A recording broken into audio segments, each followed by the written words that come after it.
pessoal, vamos nessa, modo turbo ativado, como é que você está aí preparado para começar aqui na verdade, continuar a nossa aula sobre o sistema urinário? Conversamos bastante aqui sobre o aspecto da anatomia, fisiologia, sistema nervoso conectado aí com o sistema urinário, porque esse entendimento é a base aqui para a gente entender os problemas relacionados a esse sistema, tá certo? Então vamos caminhando aqui comigo em relação à disfunção miccional, certo?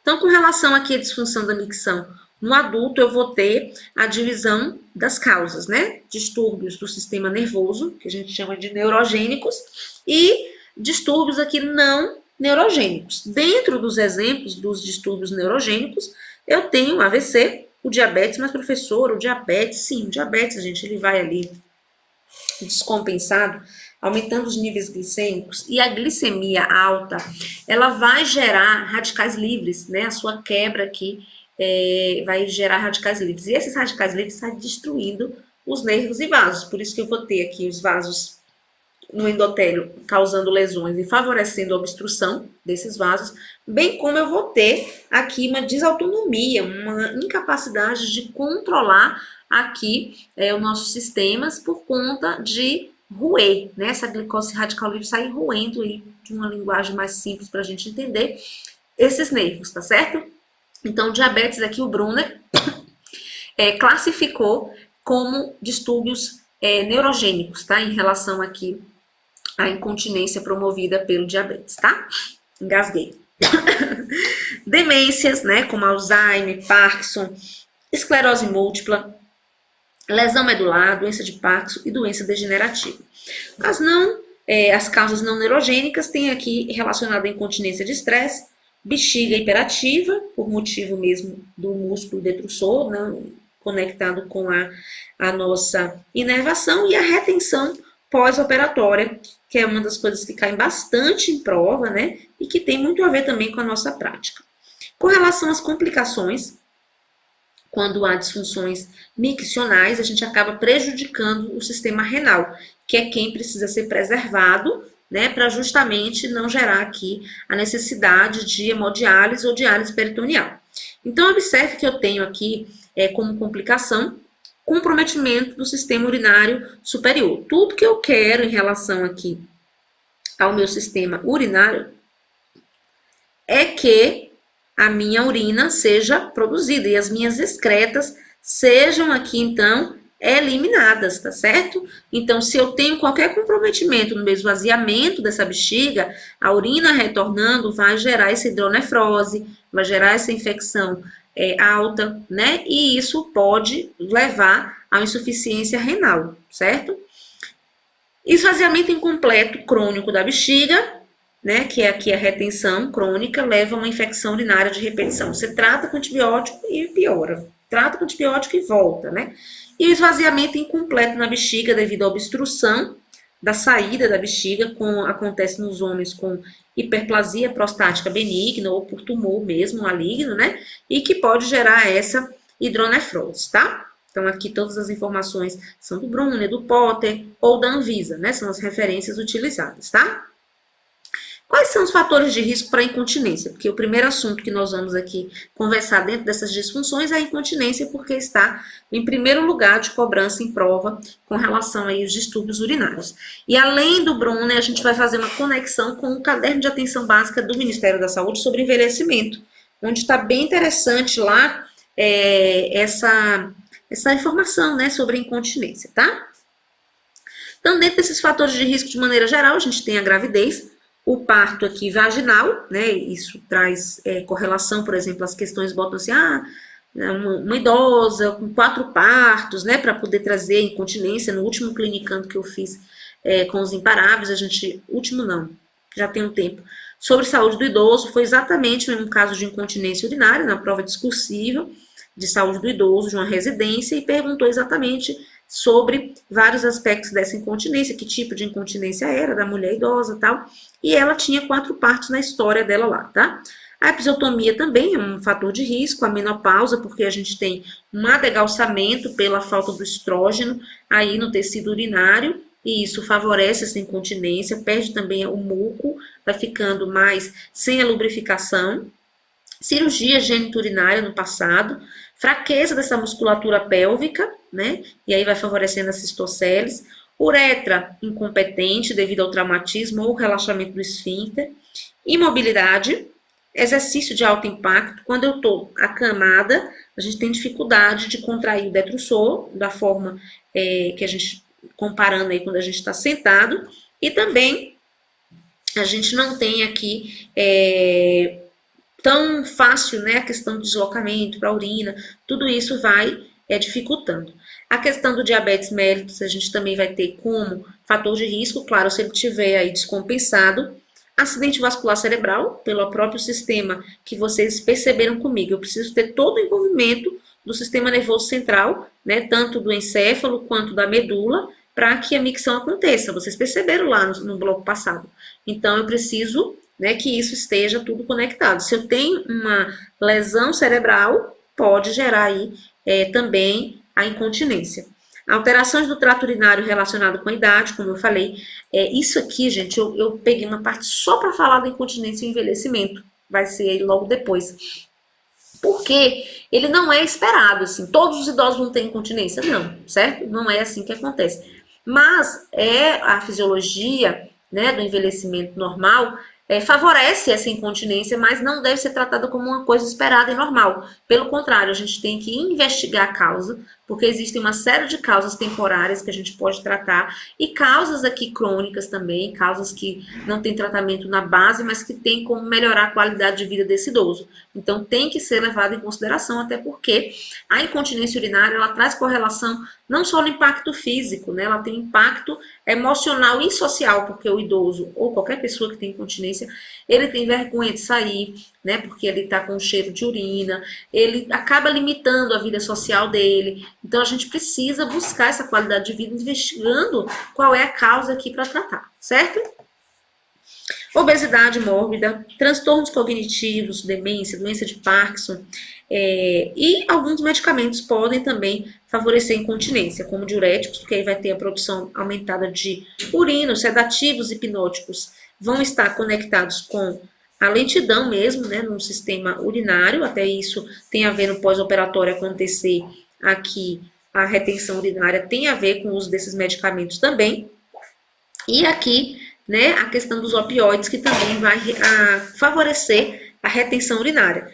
Observe que são medicamentos usados em pós-operatório, sedativos, hipnóticos e opioide, né? No transoperatório a gente usa o hipnótico e o sedativo, e no pós-op, para o controle da dor aí, dependendo da cirurgia, a gente usa tramal, morfina, fentanil, fentanil no pré ou no trans e no pós, que vão juntos, né, favorecer essa retenção urinária de pós-operatório, tá? Mas esses medicamentos sendo utilizados a longo prazo, isso pode gerar aqui essa incontinência, tá certo?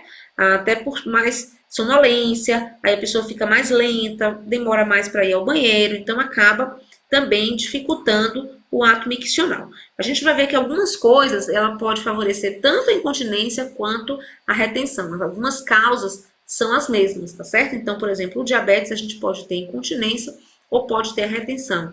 Aqui, o paciente com lesão medular, a gente pode ter um paciente que retém muito urina, aquela bexiga hipoativa, e a gente pode ter a lesão medular que contrai o tempo inteiro e perde tudo que vai chegando. Então, a gente vai ter aqui diversas formas, né, da incontinência e da retenção, e tendo fatores causais iguais, tá? Dependendo de cada caso ali particularizado, certo?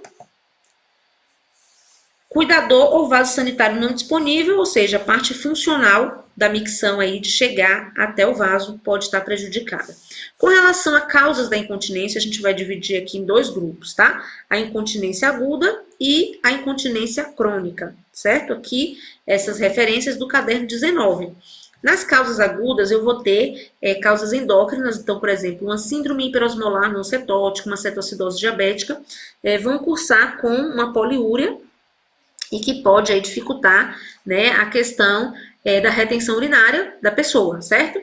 Hiperpotassemia, diabetes, vaginite atrófica, né, que é esse adecalçamento do tecido aí, E a hipotrofia do tecido periuretral e vaginal, que ocorre em mulheres após a menopausa, e às vezes aqui, corrigindo uma terapia de reposição hormonal, melhora essa incontinência quando é identificada essa causa específica.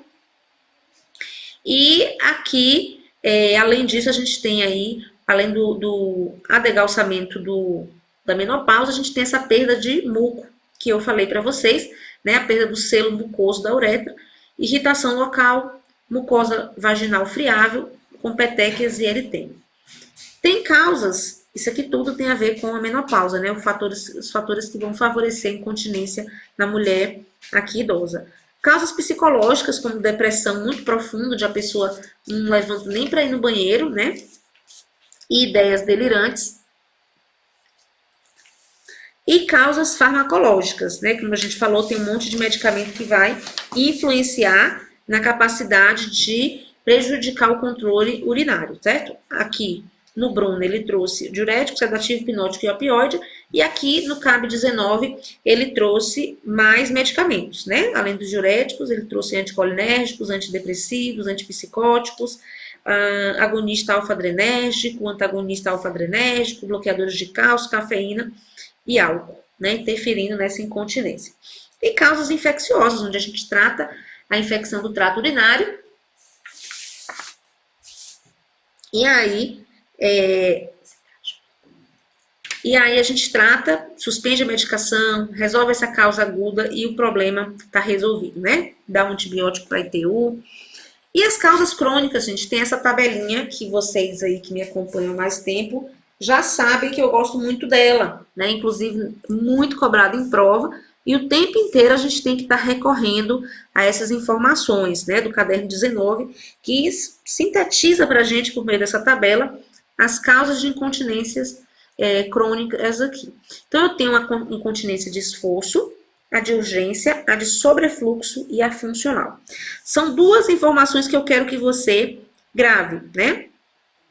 As causas e se é pequena ou grande quantidade. Isso faz a diferença aqui nas nossas questões, certo? Então, observe que a de esforço, ela tem aqui um escape involuntário de urina em pequena quantidade, certo? E isso acontece por um aumento da pressão intraabdominal, por exemplo, uma tosse, né? A pessoa está ali, tossiu, perde um pouco de urina. Então, eu tenho essa causa de perda urinária no esforço de uma pressão intraabdominal, como causa básica de adegalsamento desse tecido aqui muscular, debilidade desse esfíncter uretral em conseguir segurar, né, a urina, e como causa também a gente tem cirurgias ou traumatismos. A incontinência de urgência vai ser o seguinte, ela vai perder urina em grandes volumes, certo? E o problema está aqui mostrando para a gente uma incapacidade para retardar a micção após perceber a sensação de plenitude. Então, encheu a bexiga, quando ela pensa em ir no banheiro, já perdeu. Então, uma das terapêuticas aqui da micção para essa pessoa que tem essa micção de urgência é não esperar o desejo, né? Então, assim, ela vai ver mais ou menos em quanto tempo ela está perdendo, e aí antes daquela sensação ela já vai programar a ida ao banheiro. Então, ela vai botar o despertador para ir primeiro de 2 em 2 horas, depois ela vai vendo se consegue passar um pouquinho mais para de 3 em 3 horas, e dessa forma a pessoa consegue melhorar a continência com ato não farmacológico, né? Quando a causa é essa. Percebeu, não tem mais capacidade de segurar, então faz aí um diário miccional e uma micção programada, tá? A gente vai falar sobre isso. E aí vem, como causa dessa micção de urgência, a hiperatividade do detrusor, né? O músculo da bexiga, quando percebe que está muito cheio, ele começa a contrair muito forte, isolada ou associada a condições aqui, tanto locais quanto do sistema nervoso central. No local eu tenho uretrite, cistite, tumores e litíase, né? Em relação à formação de cálculo, a gente vai desprender um bloco só sobre cálculo, tá? E alterações do sistema nervoso, onde eu tenho AVC, demência e lesão medular, né? Que pode gerar essa incontinência aqui de urgência. Observe que aqui tem a de sobrefluxo, que é o quê? O escape de urina Pequenas quantidades vão saindo, mas a bexiga ficou cheia, mas vai saindo de pouquinho em pouquinho. Ela é secundária a um esforço mecânico sobre a bexiga e a função esfincteriana. E faz uma pressão ali. Então, eu tenho uma obstrução anatômica, como a próstata ou cistocele, né, que é a queda da bexiga aqui, ou a bexiga hipocontrátil associada a diabetes ou lesão medular. Professora, a lesão medular também está aqui. Pois é, depende do nível da lesão medular, de vários aspectos aqui, né, para poder ver qual tipo individualizado desse paciente, tá? E a funcional, gente, tem a ver aqui com escape de urina relacionada à dificuldade de conseguir chegar até o vaso. Ou por pressão,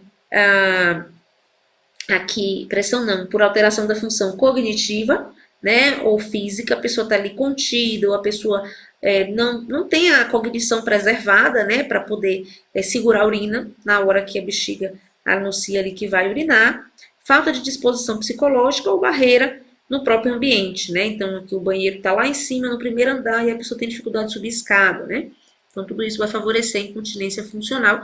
Descobrindo isso aqui, melhorando o ambiente, a gente já consegue cuidar disso, certo? Então, tem aqui como causa demência grave, quando eu falo do prejuízo cognitivo, imobilidade, contenção por ataduras, né? E depressão aqui.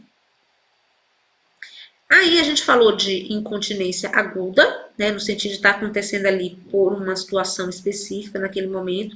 Crônica, que vai aqui perpetuando por mais tempo.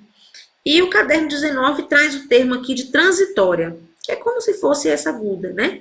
Então, um momento de delírio específico, o momento que a pessoa está com infecção urinária, vaginite atrófica e uretrite, os medicamentos que ele também cita aqui no caderno 19, fatores psicológicos, produção excessiva de urina, né?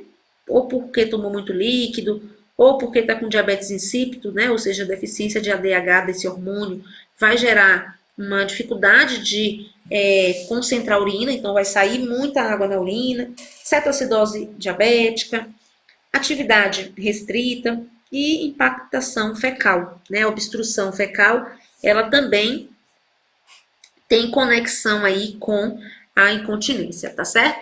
Uma das coisas que o Bruno, inclusive, traz pra gente é evitar a impactação fecal, né? A constipação, que vai estar impactando aí na questão de piorar a incontinência, tá certo, gente?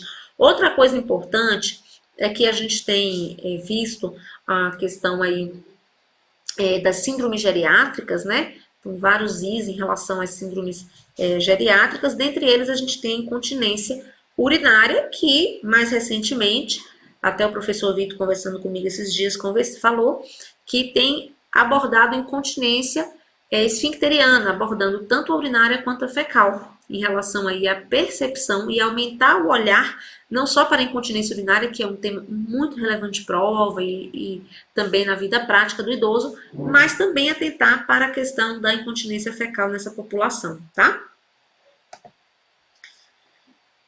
A incontinência e envelhecimento, é aí que a gente pegou uma parte aqui da aula para tratar especificamente desse público, porque é um público que a gente já viu que tem aí mais propensão a ter essa incontinência, tá?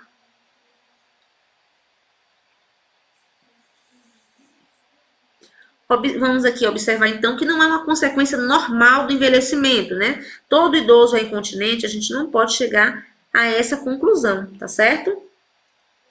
Então é muito importante ficar atento a isso. Mas as alterações do trato urinário relacionadas com a idade predispõem esse indivíduo à incontinência. E é isso que a gente tem que atentar para identificar qual é a causa.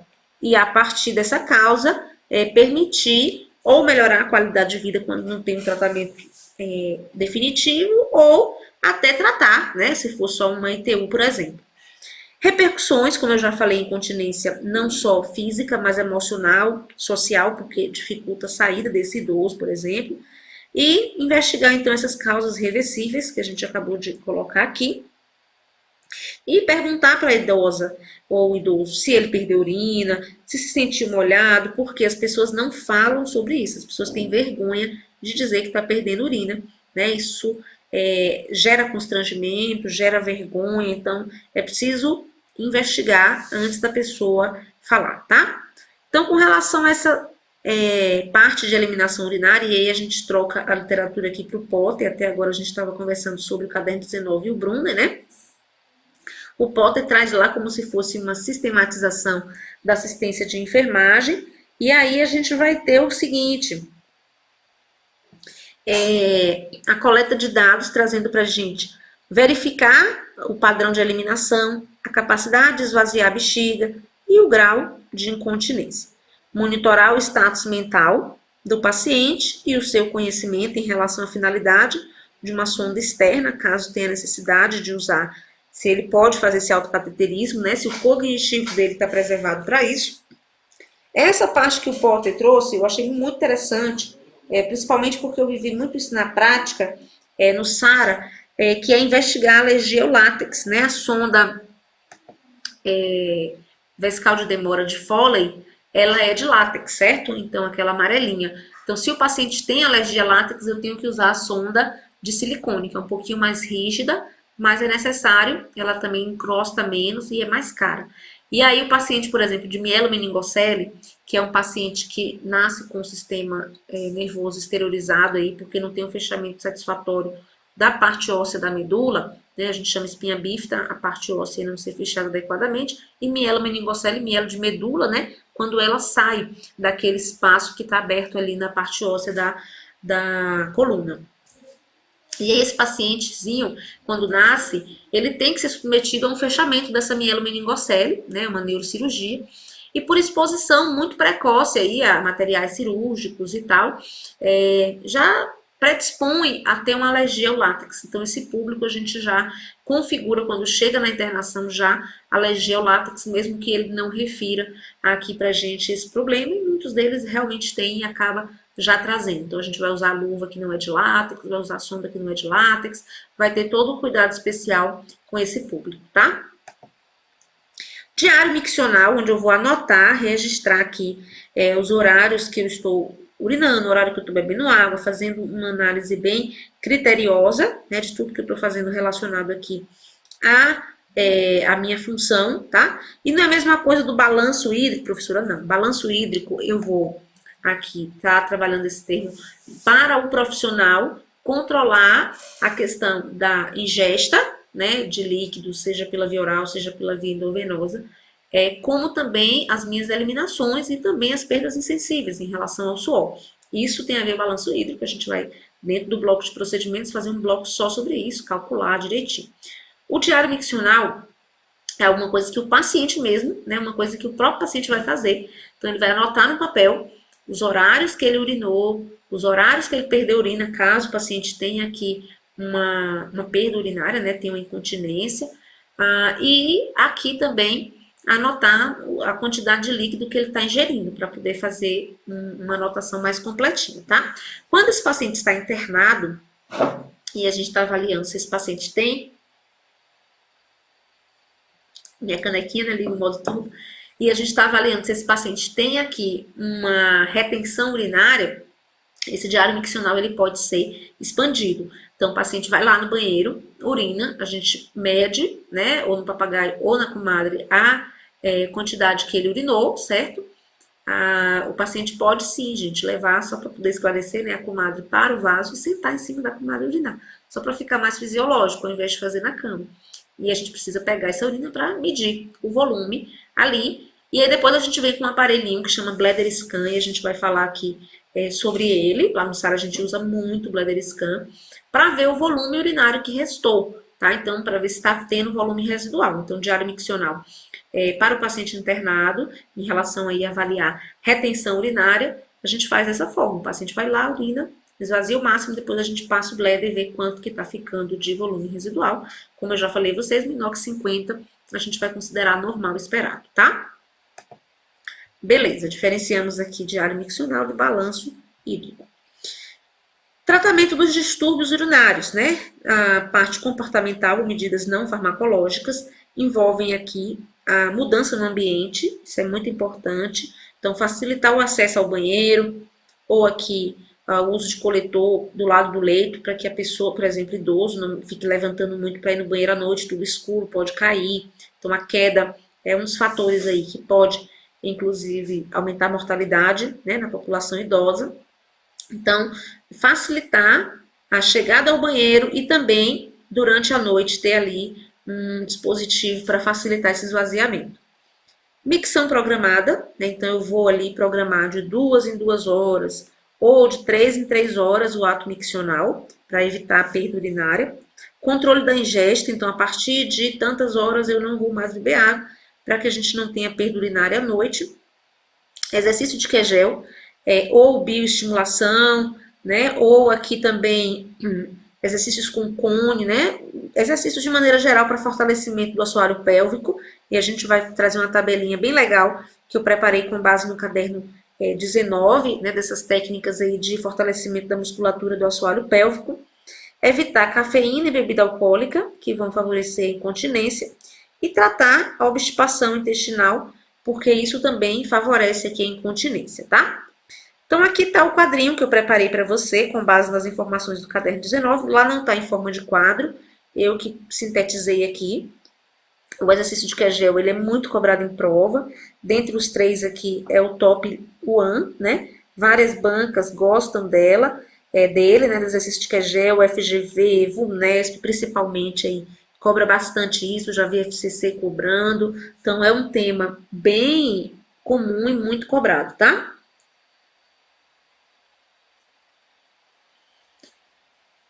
Então, como é esse exercício de Kegel? Preste atenção, porque esses detalhes vão estar na nossa prova. Opa, já passei para a questão, né? Realizado em qualquer lugar, eu posso estar sentado, em pé ou deitado. Eu vou identificar os músculos pélvicos, e aí eu faço a urina. Durante o ato de urinar, eu vou segurando a urina aos poucos. Esse é o músculo que eu tenho aí, chamado de músculo pélvico, é esse que eu vou treinar a contração dele. Então, a pessoa não deve contrair o músculo da nádega ou o músculo abdominal enquanto faz esse exercício. Ele vai localizar primeiro o músculo aqui do assoalho pélvico e fazer somente eles, tá?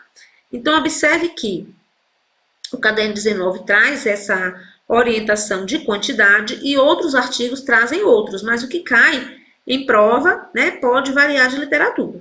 Então, recomenda-se de 8 a 12 contrações lentas e próximas da força máxima, com período de manutenção da contração de pelo menos 6 segundos, em 3 séries, 3 a 4 vezes por semana, né? Então, aqui é o que ele está orientando. Os cones vaginais é também o treinamento dessa contração da musculatura do assoalho pélvico, mas a diferença é que vai ter um dispositivo. Aqui eu não tenho nada, eu mesmo vou fazendo a contração, sem colocar nada na vagina. Aqui, o cone vaginal, a gente coloca o cone e vai segurando esse cone por meio da contração dessa musculatura, tá certo? É fácil de executar e baixo custo. A bioestimulação e biofeedback, a gente precisa de equipamento, de profissional que estimule aqui, né, de forma passiva, pelo estímulo de um choquezinho ali, essa musculatura, e vai fortalecendo essa musculatura para reeducar os músculos e fornecer aqui nível aumentado de continência, tá? Essa questão da VUNESP cobrou aqui sobre o exercício de Kegel, e também a gente vai ver a próxima questão da prova do Senado, da FGV, que cobrou o exercício de Kegel, tá? Mas, como a gente está com o tempo aqui do bloco já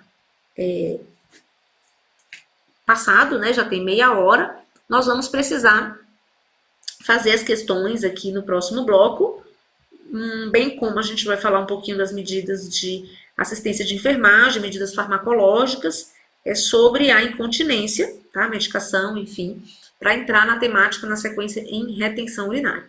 Vamos comigo? Modo turbo ativado, dá aquela esticadinha e vamos nessa, tá certo?